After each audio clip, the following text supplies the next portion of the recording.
Hello' guys, আজি মই আপোনালোকে এটা বস্তু দেখিব খুজিছোঁ।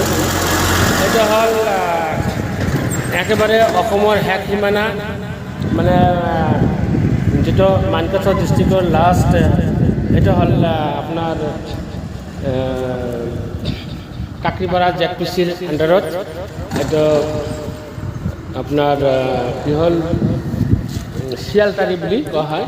তো এই শিয়ালতাৰী ব্ৰিজ এইটো হয়। তো এইটো মই এই কাৰণেই দেখুৱাই আছোঁ আপোনালোকক। ইয়াৰ পৰা আপোনালোকে ভালকৈ চালে দেখুৱাই পাব যে এইটো আপোনাৰ হয়, এই যে বৰ্ডাৰ, এই চাওক ভালকৈ। আপোনালোকক মই অলপ জুম কৰি আৰু দেখুৱাই আছোঁ। এই যে চাওক, এইটো হ'ল বৰ্ডাৰ, যিটো মানে বৰ্ডাৰৰ ৰাস্তাটো এই যে এইটো হয়।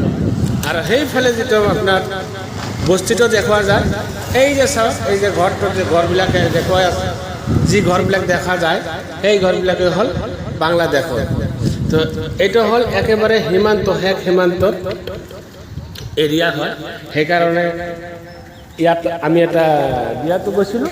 তো সেইকাৰণে ভাবিলোঁ যে আপোনালোকক মই বস্তুটো দেখুৱাই দিওঁ, অলপ শ্বেয়াৰ কৰি দিওঁ। জয় অসম, জয় হিন্দ। ধন্যবাদ সকলোলৈ।